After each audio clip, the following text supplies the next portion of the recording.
La prisa de María había causado disgusto y temor entre la reina y los ministros.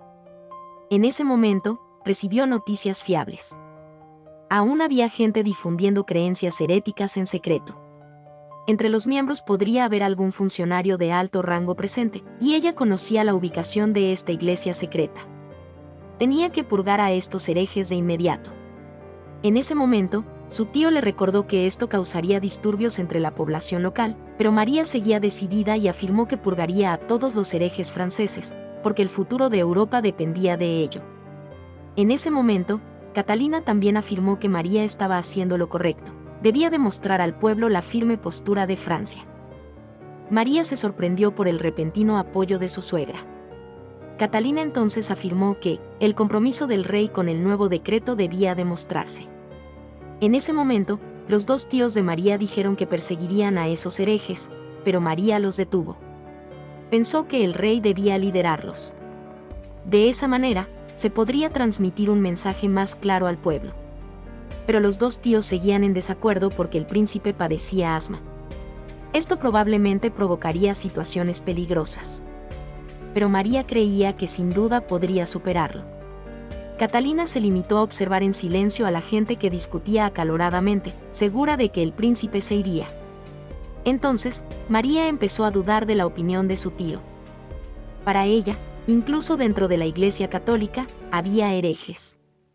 Advirtió a su tío y mostró una actitud de confrontación con el mundo entero.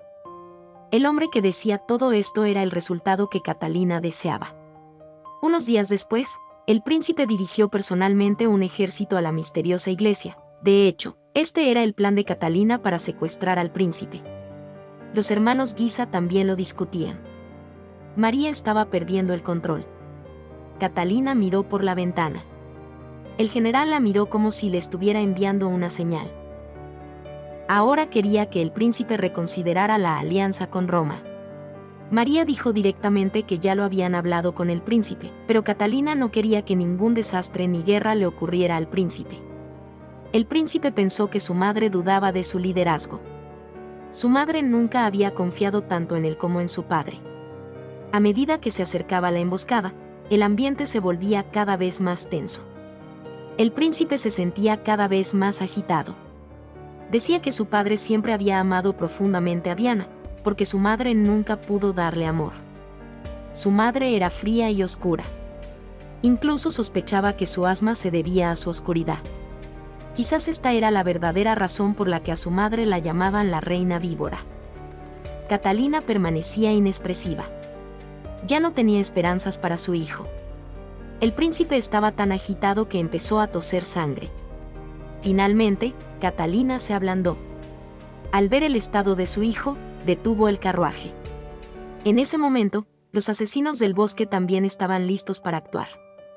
Los hermanos Borbón se preguntaban por qué el carruaje se había detenido de repente. Al ver que el estado del príncipe empeoraba, Catalina bajó apresuradamente del carruaje y comenzó a gritar que alguien estaba atacando. El caos se descontroló. El Borbón enmascarado echó a correr. El general lo persiguió. Catalina también montó de inmediato en su caballo y lo siguió de cerca. Por este lado, el mayor de los Borbones fue, por desgracia, atrapado por Guisa. El general también había alcanzado al joven Borbón. Desenvainó su espada y quiso matarlo para callarlo. En ese momento, Catalina se lo impidió. El general no entendía qué quería hacer. Pero si este asunto salía a la luz, María definitivamente no perdonaría a nadie. Catalín sacó de repente un cuchillo y apuñaló al general. Le dijo a Borbón que corriera rápido, que habría una granja a unos kilómetros río abajo. Unos minutos después, Guisa llegó, pero Catalina mintió y dijo que Borbón había apuñalado al general. Una mujer intrigante es la más aterradora. Ahora tenía un plan más elaborado en mente. En la corte francesa, María aún lamentaba su injusto destino. Sus dos tíos también afirmaron que siempre la apoyarían. En ese momento, él le sugirió que le cediera el reinado, ya que sus políticas antiprotestantes habían causado un descontento generalizado entre el pueblo. María pidió consejo a su suegra, pero ahora solo le preocupaba la salud del rey. En ese momento, El médico dijo que el rey estaba muy enfermo, con casi ninguna posibilidad de supervivencia. Los hermanos Guisa pidieron a Catalina que determinara al sucesor. La reina dijo que dejaría que su segundo hijo, Charlie, la sucediera, pero el niño solo tenía 9 años. Todo el poder debía estar en manos del regente. Actualmente, el único regente, Borbón, había huido, y debían elegir un nuevo candidato. En ese momento, Guisa sugirió que el general fuera el nuevo candidato, lo que preocupó a Catalina.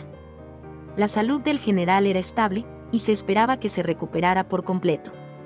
Al enterarse de esta noticia, entró en pánico, pero para transferir la regencia se necesitaba la firma de Borbón, y su cargo solo lo conocía Catalina. Luego, Catalina se acercó a María, fingiendo acercarse y consolarla.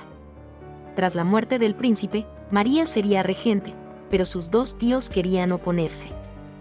María estaba claramente sorprendida por la repentina preocupación de su suegra. Al día siguiente, Catalina fue a ver al pequeño Borbón y lo amenazó con firmar el documento de transferencia del poder. Si no lo hacía, su hermano sería ejecutado. Desafortunadamente, Borbón ya no confiaba en ella, porque era demasiado buena mintiendo.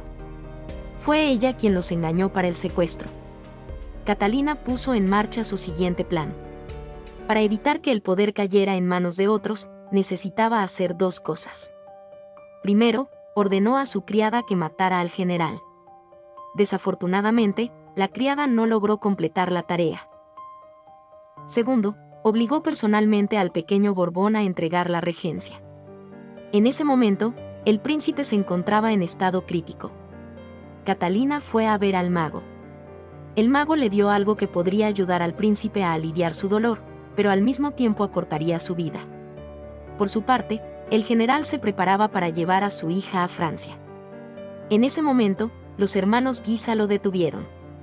Le pidieron al general que se quedara porque el rey agonizaba. Francia necesitaba un nuevo regente, para resolver el conflicto entre ambos bandos. Catalina regresó al palacio y descubrió que el asesinato del general había fracasado. Alguien vio a los hermanos Guisa visitando a Borbón en prisión. Catalina le pidió a María que la acompañara. Le dijo que amenazara a Borbón, para obligarlo a revelar el paradero de su hermano. Catalina continuó incitando a María a cortarse el dedo. Borbón finalmente comprendió la crueldad de Catalina. Intentó decirle a María que Catalina era la mente maestra detrás de todo el secuestro. En ese momento quedó claro que, aunque fuera cierto, María no quería creerle. Así, sin más, a Borbón le cortaron un dedo. Catalina sonrió satisfecha, tomó un pañuelo con calma y se fue. Inmediatamente después, volvió a visitar al pequeño Borbón. Luego, sacó el dedo cortado y lo amenazó. Justo cuando estaba a punto de firmar, Guisa y el general llegaron con todos. Era evidente que su plan había sido descubierto. Entonces, el pequeño Guisa sacó el tratado y le pidió a Borbón que lo firmara, para poder transferir la regencia al general. De repente, el general disparó contra Guisa, porque se negó rotundamente a ser obligado. En ese momento, sacó un nuevo tratado, y amenazó a Borbón para que lo firmara. Tras recibir el tratado, comenzó a apuntar con el arma a Catalina. Supo desde muy joven que ella realmente tenía un corazón negro. Le dio el tratado porque creía que era la única que podía salvar a Francia. Lo que necesitaba hacer ahora era ir a convencer al rey moribundo. Por su parte, el príncipe discutía a gritos con María. Resultó que Catalina le había pedido a María que convenciera al príncipe de que le entregara el poder. El príncipe la reprendió por cobarde, y dijo que no lo amaba de verdad, sino que solo amaba el poder en sus manos. Este era el resultado que Catalina deseaba. Esta vez, logró romper su relación. Luego, fue a ver al príncipe y le mostró el tratado. El príncipe se disculpó con su madre, por no comprender su naturaleza. Al ver el dolor en el rostro de su hijo, Catalina sacó algo. Quizás esto podría aliviar su dolor, pero su vida también terminaría. El príncipe le rogó que se lo diera. Así, el príncipe firmó el documento antes de morir. Al día siguiente, Borbón fue llevado a la guillotina por María, pero el mensajero ordenó que se detuviera. les informaron que se había salvado por orden de la regente Catalina. María no podía creer que el príncipe hubiera muerto, y que su suegra hubiera asumido la regencia. Finalmente comprendió que la había engañado todo el tiempo. Quería contraatacar. Escribiría a su prima en Inglaterra, Isabel, para que la ayudara a recuperar el trono. Su tío, cualquier cosa contra Catalina, la apoyaría. Borbón no tenía mejores opciones. Con la muerte del príncipe, Catalina tenía el poder que anhelaba. Pero aún tenía que protegerse de María.